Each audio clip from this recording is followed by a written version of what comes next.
And I've been teasing this up for a while, today and yesterday, because me looking after this show for Cal involves, on a Tuesday, talking to our US correspondent, Rich Reynolds, who is here, back after quite a while away, actually. Howdy, a few weeks. Yes.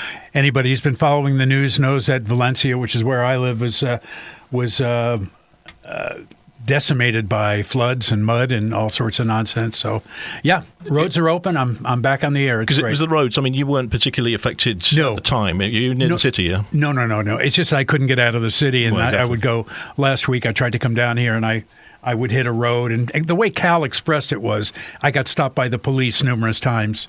I got turned away by the police. So. Yeah, you were like Phil Connors in Groundhog Day, determined to make it. He said, "You've got a big storm ahead. Turn back." He said, "Well, I'm thinking." It was great. So it's good to be back. Yeah. So you've sort of covered all that, of course. You did catch up on the line in the last couple of weeks there, and welcome back in. So it's been a big day. We've got the one big news story, I suppose, and lots of other bits going on. Andy from here came running in. They've launched those missiles. Yeah. This was quite a big story yesterday. And it reminded us that Joe Biden's still in charge for the time being. I know. Gave the go-ahead for Ukraine to use the American-supplied weapons, the missiles. It's kind of interesting that Biden told them what they couldn't do with the missiles, and they went ahead and they completely paid attention to that. So, here's this guy who's trying to defend his own country, and yet. Biden was saying you can't use them for these, and they said, "Okay, we didn't." But now they released the hounds, so to speak. Well, yeah. I mean, about an hour ago, I was thinking I might ask you if we've made this public that he's got the go ahead, but it may be just it's more of a threat and a defensive thing. But no, they fired them. Yeah, they didn't really do an awful lot. It wasn't into Moscow. It was the Bryansk region. 5 of them blown out the sky anyway. 1 of them damaged. Just caused a bit of damage to a military facility in the area. Well, it's got quite the defense system, hasn't it? So very, very strategic in the way they're bombing, and I understand that. I think that's a smart move. I think that's something that they have to do. There is only so long, my opinion, that you can be back on your heels and have somebody attack before you go into their country. And they were in, a couple of months ago is when they started attacking in Russia. And the Russians, they were back on their heels going, wait a minute, so you're going to actually attack us. So but it is getting worse, and in that when Trump becomes president, God knows which way the wind is going to blow as far as aid for Ukraine. Mm-hmm. We all hope, a lot of us hope that it continues, but who knows which way the wind is going to blow. No, I mean, with this, it was because when this all started, it was, you can't have other countries that sort of boots on the ground start a war with Russia. That's not a good idea. Yeah. So it's the way they're doing it. They're helping Ukraine fight this war. And I can tell you that the same thing would apply in UK. You can't just do that because America has been into so many wars in other countries overseas where we've gotten involved, and I'll tell you, the American public is just kind of tired of it. They'll give money, but, for instance, in Afghanistan for over 20 years, and they just don't want this to be another Afghanistan and be fighting Russians for 20 years.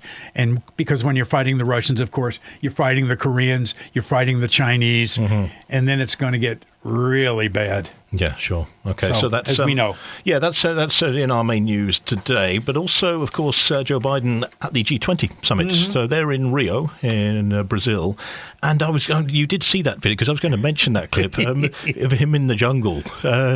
He wrapped up, and it was like, where's he going? What's he doing?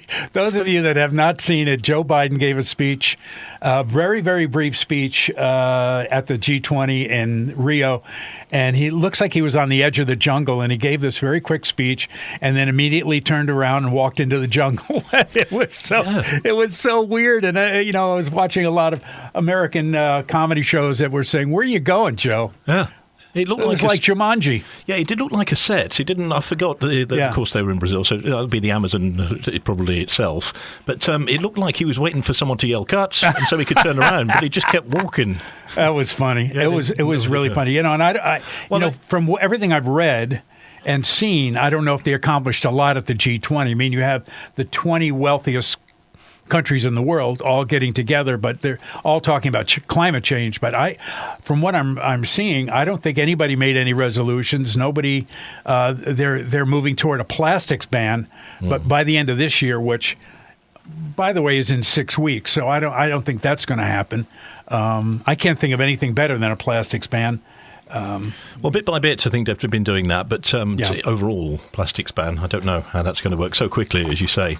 But it has been mooted. We'll get to Donald Trump in just a while, of course. But it's been mooted, or people speculating on some of these plans he's made already, including to come back out of the Paris climate change agreement, which did he do before or threatened to do before? Yeah, he did. He pulled the country out of the Paris Accord, and there was a lot of brouhaha about it in the States.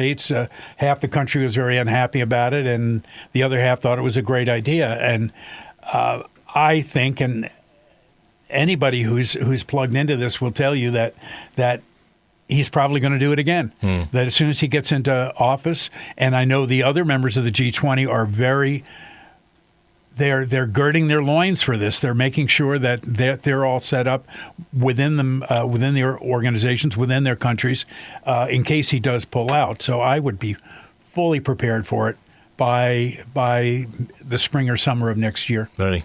Yeah. It's not good. Not good at all. I mean, it maybe have his reasons because of sort of from the industry side of things. But when people sort of completely deny any climate change or saying it's a hoax, I just think, what has to happen for you to start believing this sort of thing? How bad does it have to get? And also, if you're not in business or in industry, what's in it for you apart from being contrary for the sake of it? Yeah. I don't know. And how much money do you want? How much money do you need before you look around and you go, part of this destruction, that's me. I'm doing that. Even some of the oil companies now, like Shell Oil, for instance, ExxonMobil, they realize that there are a lot of they've done a lot of damage, and they are spending more and more money on repairing the environment. And I can see why individuals might say, well, I'm doing my bit, but China's pumping out whatever a year, which is causing the greatest China seems to be a huge problem anyhow, because I don't think China is part of the G20. I don't think China is. I take that back. China is part of the G20, but I don't think they go along with a lot of these demands and a lot of these problems as far as acknowledging what needs to be done. So there doesn't seem to be any agreement, and I almost wonder why they even got together, why they're talking about this stuff if they're not going to agree and set policy. But we'll see what happens. Has it finished? It was the final day today, is it? Yeah. Okay. So nothing's been revealed. Nothing of note has come out of it. No, but as you said, everybody seems to be a little bit afraid of what Trump's going to do, and the fact is nobody knows what he's going to do. As long as Elon Musk has his ear, which we're going to talk about in a little way, Musk is pumping all kinds of thoughts into his head that he may not have had 4 years ago. So he may have changed. I don't really know. So the cabinet picks, the people he's going, one or two pretty well-known ones in there. He's picked these people out. It doesn't necessarily mean that they'll go straight into office. Do they have to be? No. They have to be approved by the Senate, right? They got approved by the Senate and the House. And what they have to do is each one of these people has got to be approved by a 50% plus one. And right now, as we know, the Senate and the House of Representatives will be Republican-controlled as of January 2nd. So the way this works is that all of the people who have won elections, and there is going to be a lot of turnover, they take office like the day after the 1st of January, and Trump takes office on the 20th of January.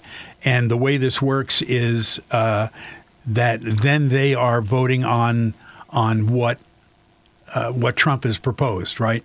And so there are some key ones that he's looking to fill here that are very, very controversial. Secretary of State, Secretary of Defense, and Homeland Security and that sort of thing. But they do have to be voted on. Understanding that because the House and Senate are going to be controlled by Republicans, he's got a free pass. I mean, they're going to approve everything he does.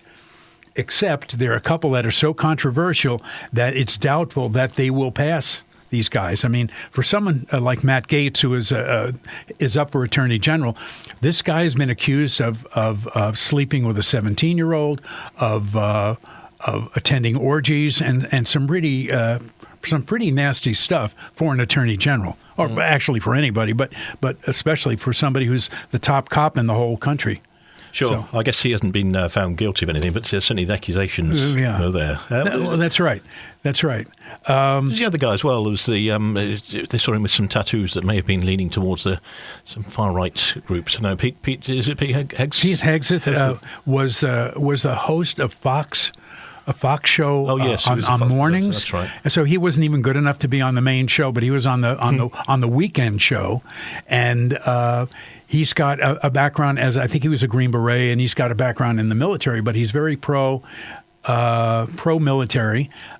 He has no qualifications to be Secretary of Defense, none to hold the key to the largest military in the history of the world. This guy's completely unqualified. And yes, he's been accused of sexual misconduct, right.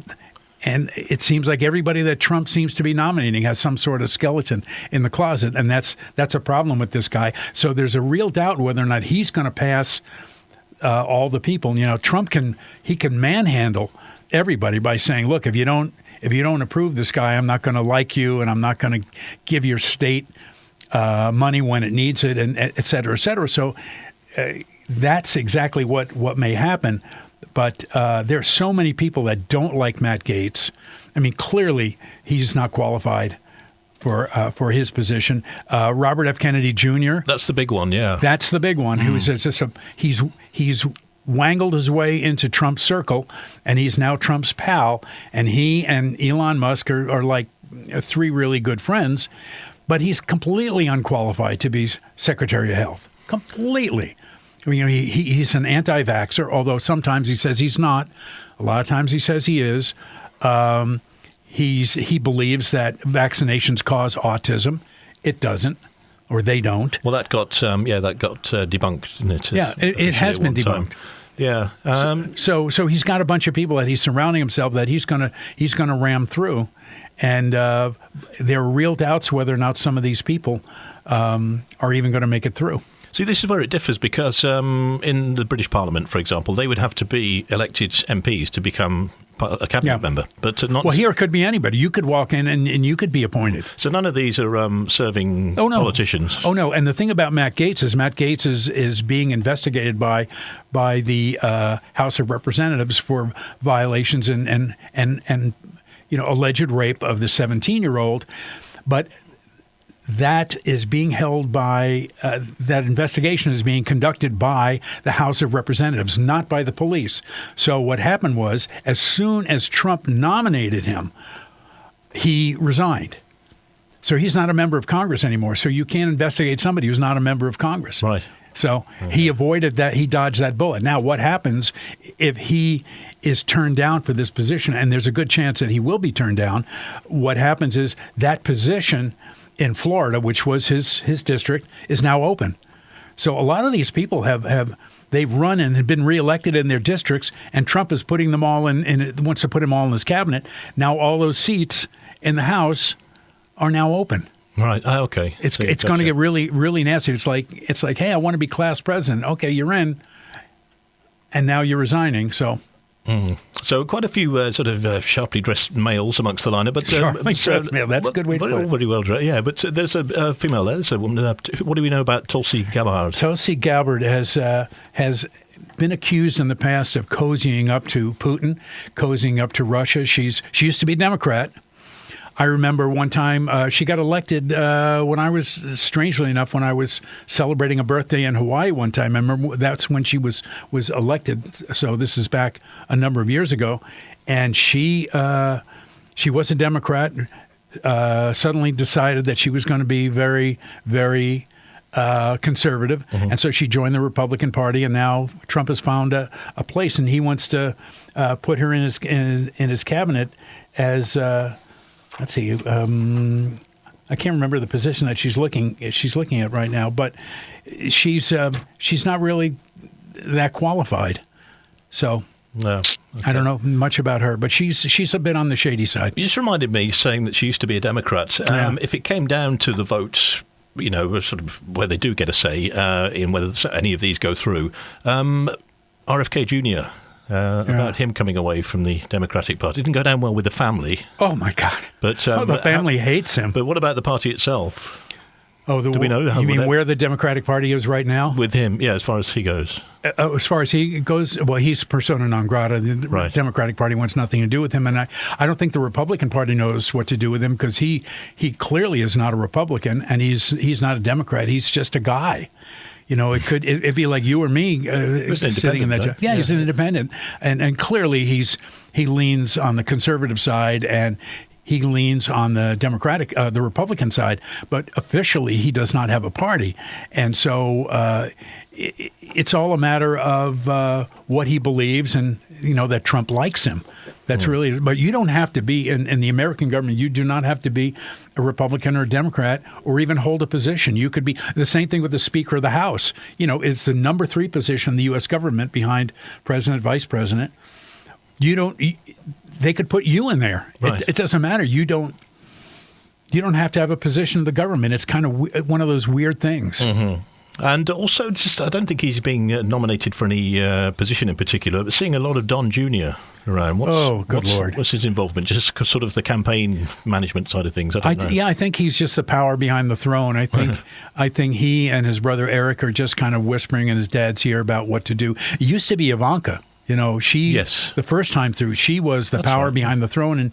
And, Trump absolutely adores her and adored her husband, Jared Kushner. But the two of them, persona non grata now. And I think they had enough of politics. They had enough of being beaten up, because the American press really did beat these two up, because there were a lot of how can we say, expectations. Mm-hmm. That Trump had said, oh, Jared is so good at this and Ivanka's good at this. And what happened was the two of them weren't good at it, and they did not help the government. So I think that they're a little bit thin-skinned and decided we're just going to back out and all for the best. And both of them are quite well off, and they run the family business, so it's not like there's stuff to do. But Don Jr. and Eric, these two are addicts. They are absolutely addicted to the spotlight, and whatever Dad does, that they're on board with it. Okay, well, you're not particularly looking forward to it by the sounds of it for January, but if you were to put, your affiliations aside, do you see any positives, anything good that could happen as far as foreign relations? I don't know, from the Trump administration. One thing I think is that no matter how bad you think it's going to be, it's not going to be that bad. No. Trump, he was president for 4 years, and I was as appalled as any other Democrat was, but ultimately the sky didn't fall, the government didn't fall. Financially, there were a lot of people who made money from his presidency. We were absolutely appalled at the way he did business. For instance, he owns this hotel not far from the White House, and people would come into town. He'd put them all up at his hotel, and he charged them $1,000 a night. And he got richer and richer and richer. And apparently people in America, they don't care about that. They just like him, and they say, all right, this guy's fleecing the government. But, maybe I would do that too if I were president. So I don't think things are going to be all that bad. I think everything is very cyclical. I think there's another election in 2 years, and I think if I were a Democrat and control the Democratic Party, I would be looking at ways to kind of improve things. I think the Democrats need to figure out a way to work with Trump. No matter how harebrained and haphazard he tends to be, there's got to be some logic there. And I don't see the world collapsing. I just don't. And it's all going to come around again. Sure. Well, this time he like anywhere, he may not have a global pandemic to contend with, because it seemed to be. From my very layman's point of view, he was in a reasonable run until that kicked in and just messed up the economy. And everything. It seemed to be going okay, but within states certainly. Yeah, and that's what they're voting for. Exactly, and he got flustered in that he didn't know how to handle things, and I don't think anyone did. Oh well, I know, but he had press conferences every single day, and he would make fun of Dr. Fauci. He would make fun of his own people, all his doctors, and he wanted people to drink bleach and inject bleach into them, and it was just it was all kind of silly stuff. And hopefully there were a lot of people out there who said, it's silly, I'm not going to do anything like that. No. He's just being a character. But I'm not offering any explanations or any excuses for him, but I just would urge everybody who's a Democrat and is upset about this, calm down. We're going to have a couple of years of this, so it's like a roller coaster. Hold on to the ride and just make sure you don't get thrown out of the ride, and that everything's going to be eventually okay. At 7 minutes to 5, let's get on to Elon Musk, shall we? The gift that keeps on giving of sorts. If you go to the financial news, there's a picture of him every day on the various financial platform websites. But it's sort of changed a little bit in people's view, especially with the election. He's got Trump's ear now, and I don't know. Nobody really knows how that happened, but he kind of jammed himself into Trump's circle, and Trump believes in him. Trump loves him, and there is that. I wonder if it started when he allowed him back on the platform when he changed it to X. Yeah, and there is a lot of talk that Truth Social is going to merge or be bought up by X. And I think I can see that happening. And the Truth Social is a very, very troubled stock. It's a very troubled platform. And I don't think Trump knows anything about how to run social media or any of his people.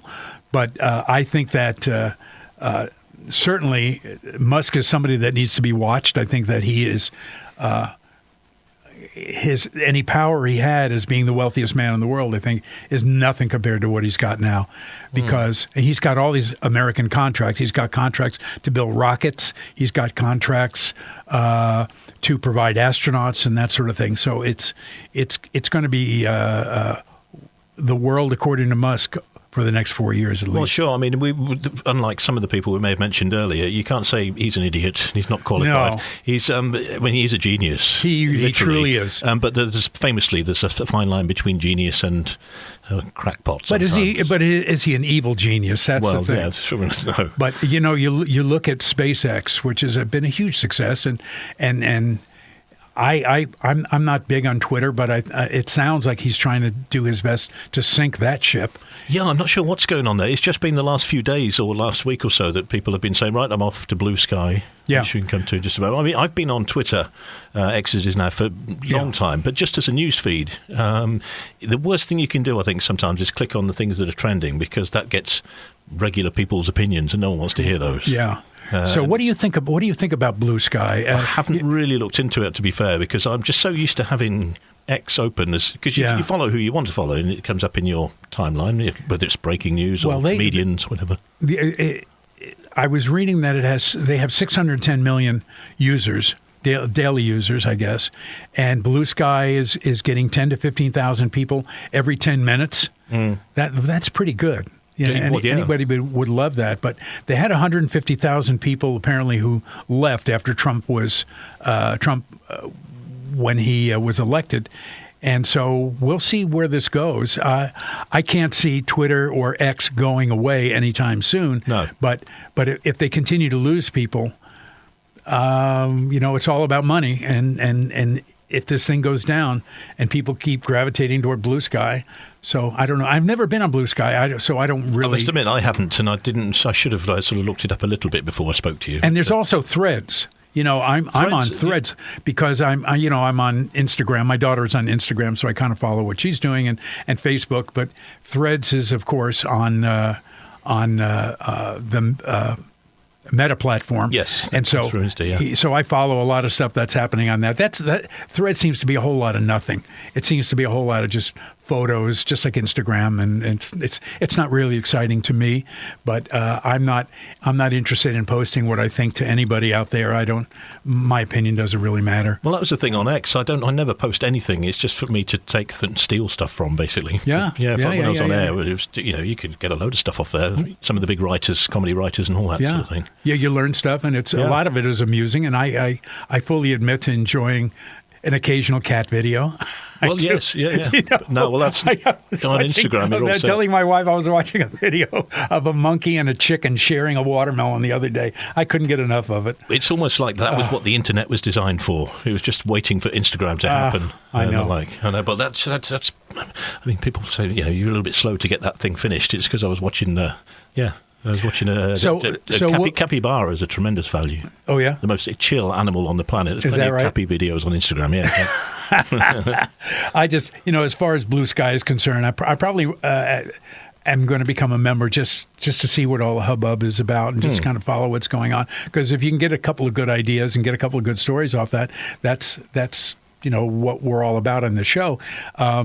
But I think it sounds like it's a worthy platform worth getting onto. But I don't think I think people who are on X are also going to be on Blue Sky. They're also going to be on Threads. They're going to be on Instagram. They're going to be on Facebook and a lot of different platforms. Yeah, they may not close their account on X, but they'll move over to the other one as well. It was funny. It was almost funny sometimes last week that some of the accounts that were leaving X and announcing they were leaving X. Yeah. One was the Clifton Suspension Bridge in Bristol in England. Really? Yeah.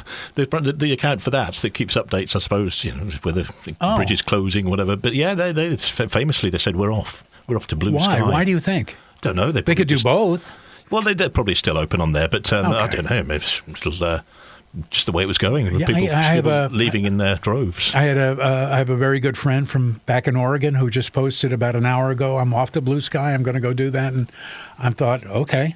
Thanks for letting everybody know. Yeah, when you famously announce it, it's just like when you famously announce you're quitting Twitter. It's like, all right, you're making a big thing of this. I know. But I mean, it's an odd thing that he'd want that because it's the way it's going. A lot of advertisers came off straight away off X. Yeah. Once Elon Musk took over and the way it was going. Well, it's when he opened it back up again as allowing everybody on there.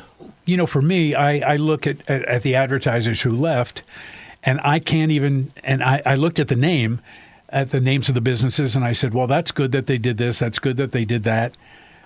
And then within 10 minutes, I had completely forgotten about the businesses that had left. My brain can only adapt and absorb so much as to who's leaving X. It's just not important to me. No. And I understand why you would want to leave. I get that.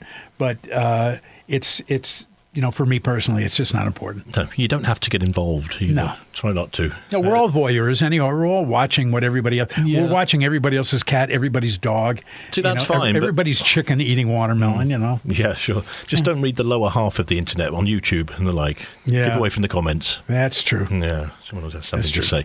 Anyway, I think we're just about out of time. All right. I think we covered a fair bit there, including obviously the main stuff that's going on at the moment. And as far as we're aware, you'll be back with Cal next Tuesday. I will. All right. Thanks ever so much. I'm glad I got another chance to do this with you because we were denied it last time. We were. To a scheduling mix-up. I know. We're going to do 2 weeks in a row, but it didn't happen. Nope.